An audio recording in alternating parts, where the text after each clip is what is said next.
दोस्तों, हजरत ईसा अलैहिस्सलाम की वफात के बाद क़यामत को सिर्फ 40 साल रह जाएंगे। फिर एक खुशबूदार ठंडी हवा चलेगी जो लोगों के बगलों के नीचे से गुजरेगी, जिसका असर ये होगा कि मुसलमान की रूह कब्ज हो जाएगी और दुनिया में काफिर ही काफिर रह जाएंगे, उन्हें पर क़यामत कायम होगी। जब खुशबूदार हवा गुजरने की वजह से तमाम मुसलमानों की वफात हो जाएगी, इसके बाद फिर 40 बरस का जमाना ऐसा गुजरेगा कि इसमें किसी की औलाद ना होगी, यानी 40 बरस से कम उम्र का कोई ना रहेगा और दुनिया में काफिर ही काफिर होंगे। अल्लाह कहने वाला कोई ना होगा। कोई खाना खाता होगा, कोई खेती कर रहा होगा, गरज लोग अपने अपने कामों में मशगूल होंगे कि दफातन हजरत इसराफील अलैहिस्सलाम को सूर फूंकने का हुक्म होगा। शरू शरू इसकी आवाज बहुत बारीक होगी और रफ्ता रफ्ता बहुत तेज हो जाएगी।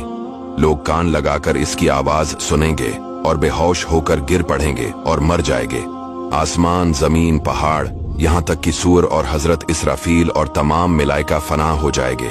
इस वक्त उस अल्लाह के सिवा कोई ना होगा। वो फरमाएगा, आज किसकी बादशाहत है? कहाँ है जब्बारी, कहाँ है मुतकब्बरीन?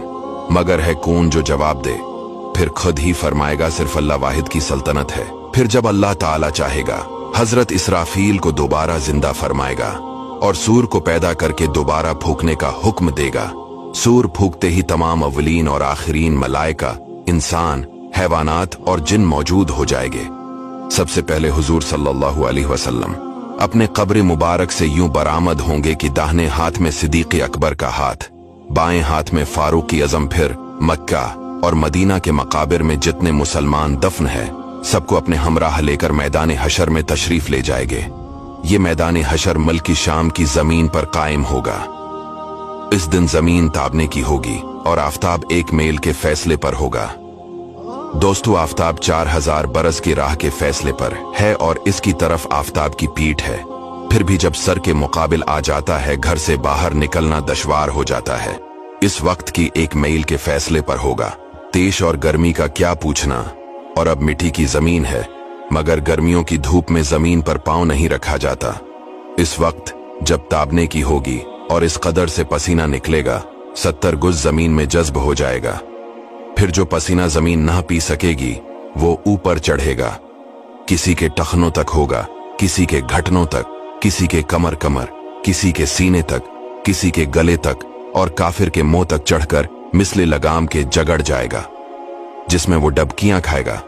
जबानें सूख कर कांटा हो जाएंगी, बाजों की जबानें मुंह से बाहर निकल आ जाएंगी, दिल अबल कर गले को आ जाएंगे। जिसने चांदी सोने की ज़कात न दी होंगी, इस माल को खूब गर्म करके उसकी पेशानी पर दाग करेंगे, यहां तक कि लोगों का हिसाब खत्म हो।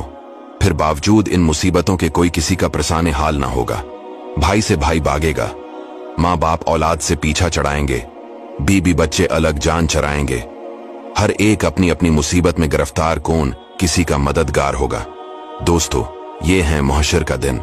इसके बाद लोग तमाम नबियों के पास मदद के लिए पुकारेंगे, लेकिन कोई मदद नहीं करेगा सिवाय हमारे प्यारे आका सल्लल्लाहु अलैहि वसल्लम के।